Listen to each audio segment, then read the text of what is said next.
Hey guys, welcome to குண்டு மாமி சமையல். இன்றைக்கி நம்ம சேனலில் என்ன ரெசிபி பார்க்க போகிறோன்னா, வெறும் 10 நிமிஷத்தில் சூப்பரான ஈவினிங் ஸ்நாக்ஸ் எப்படி செய்யறதுனா பார்க்க போகிறோம். இதுக்கு தேவையான திங்ஸ் பார்த்திங்கன்னா ரொம்ப எல்லாம் தேவைப்படாதுங்க. ஸோ ஃபஸ்ட்டு இதுக்கு நான் 1 கப் அளவுக்கு கடலை மாவு சேர்த்துருக்கேன். அது கூடவே ஒரு 1/2 கப் அளவுக்கு ரைஸ் ஃப்ளோர் சேர்த்துருக்கேன்.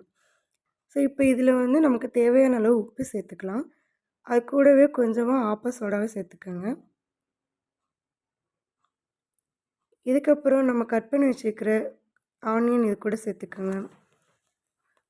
அதுக்கப்புறம் நான் கருவேப்பிலை பார்த்திங்கன்னா சின்ன சின்னதாக கட் பண்ணி வச்சுருக்கேன். அதை இப்போ இது கூட சேர்த்துக்கிறேன். இதே மாதிரி புதினாவையும் கட் பண்ணி வச்சுருக்கேன், அது சேர்த்துக்கலாம். நீங்கள் கொத்தமல்லி இருந்தால் கூட சேர்த்துக்கோங்க, டேஸ்ட் நல்லாயிருக்கும். என்கிட்ட இல்லை, அதனால் நான் சேர்க்கலை. இப்போ பார்த்திங்கன்னா இது காரத்துக்கு இது கூட சில்லி பவுடர் சேர்த்துக்கலாம். நான் 2 ஸ்பூன் சில்லி பவுடர் சேர்க்குறேன். நீங்கள் சில்லி பவுடர் 1 ஸ்பூன் சேர்த்துட்டு கூட பச்சை மிளகாய் சேர்த்துக்கோங்க. பச்சை மிளகா போட்டோன்னா சின்ன குழந்தைங்க சாப்பிட்றப்போ தெரியாமல் சாப்பிட்ருவாங்க, அதுதான் நான் ஸ்கிப் பண்ணிட்டேன். ஸோ இப்போ இது கூட வந்துட்டு ஒரு 2 ஸ்பூன் வந்து ஆயில் சேர்த்துக்கோங்க. இது எல்லாத்தையும் நல்லா மிக்ஸ் பண்ணி விட்டுக்கோங்க. மொத்தமாக மாவு கூட எல்லாம் மிக்ஸ் ஆகிற மாதிரி கையை வச்சு நல்லா கலந்து விட்டுக்கோங்க. இப்போ பாருங்கள், எல்லாமே நல்லா மிக்ஸ் ஆகிடுச்சு. இதுக்கப்புறமா நம்ம இது கூட தண்ணி சேர்த்துக்கலாம். கொஞ்சம் கொஞ்சமாக தண்ணி சேர்த்து மாவு பிசைங்க. தண்ணி நிறையா ஆயிடுச்சுன்னா திரும்ப நம்ம மாவு ஆட் பண்ணணும். ஸோ குவான்டிட்டியெல்லாம் அப்புறம் மாறிடும்.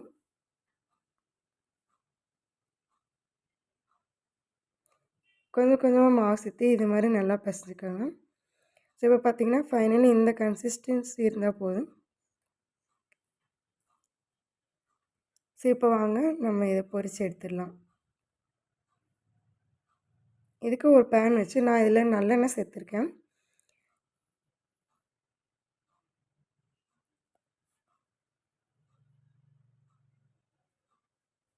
எண்ணெய் வந்து பார்த்திங்கன்னா நல்லா சூடாயிடுச்சு.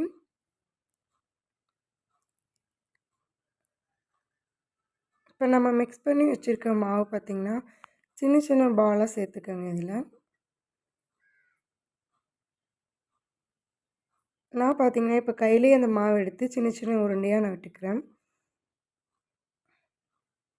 சரி, இது மாதிரி ஒன்றுக்கு ஒன்று ஒட்டாமல் தள்ளி தள்ளி எவ்வளோ உள்ளே சேர்க்க முடியுமோ அவ்வளோ சேர்த்துக்கோங்க.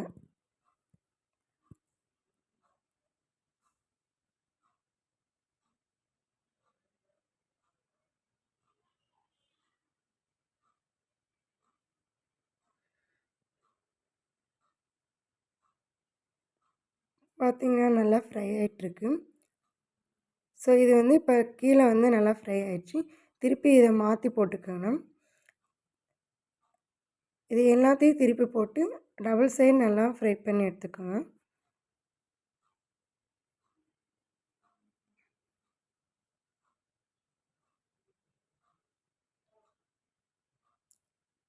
நீங்கள் நல்லா ஃப்ரை பண்ணி எடுத்துருவீங்க அப்படின்னா கண்டிப்பாக வந்துட்டு உருண்டை வந்து உங்களுக்கு எவ்வளோ பெருசு வேணுமோ அப்படி சேர்த்துக்கோங்க. சப்போஸ் பிகினர்ஸ் இப்போ தான் வந்து நீங்கள் குக் பண்ண ஸ்டார்ட் பண்ணுறீங்க அப்படின்னா சின்ன சின்ன உருண்டையாக சேர்த்துக்கோங்க. பிகாஸ் ஏன்னா வந்துட்டு தெரியாதவங்களுக்கு உள்ளே ஃப்ரை ஆகிருக்கான்னு வந்து தெரியாது. சின்ன சின்னதாக போட்டிங்கன்னா நல்லா ஃப்ரை ஆயிரும். ரொம்ப நேரம் எண்ணெயில் வந்து ஃப்ரை பண்ண விடணும், மீடியம் ஃப்ளேமில் வச்சு. அப்போ தான் உள்ளே நம்ம இருக்க மாவு நல்லா வெந்து வரும். ஸோ இப்போ பார்த்திங்கன்னா நல்லா ஃப்ரை ஆகி வந்துடுச்சு. ஸோ இதுக்கப்புறம் இதே மாதிரி நான் இன்னொரு ரவுண்டு வந்து சின்ன சின்ன பால் விட்டு சேர்த்துக்கிறேன்.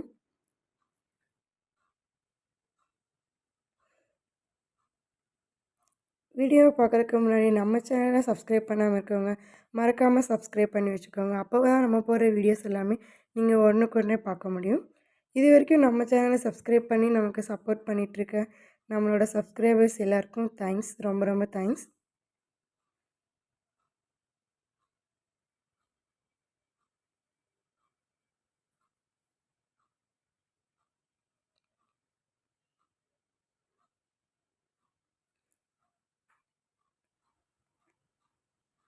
இந்த ரெசிபி பார்த்திங்கன்னா இப்போ வந்து ஒரு 1 வீக்காகவே வந்துட்டு நல்லா மழை பெஞ்சிட்ருக்குங்க. ஸோ இந்த மாதிரி டைமில் வந்து நீங்கள் இதை ஸ்நாக்ஸாக பண்ணிங்கன்னா வீட்டில் இருக்க எல்லாருமே நல்லா என்ஜாய் பண்ணி சாப்பிடுவாங்க.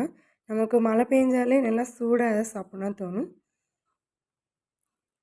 மழை வந்தோனே நமக்கு ஞாபகத்துக்கு வருது பஜ்ஜி தான் ஃபஸ்ட்டு வரும். ஸோ அப்படி நம்ம எல்லா நெறையா நாள் ட்ரை பண்ணியிருப்போம். ஸோ இதையும் ஒரு தடவ நீங்க ட்ரை பண்ணி பாருங்க. கண்டிப்பா நல்லாயிருக்கும்.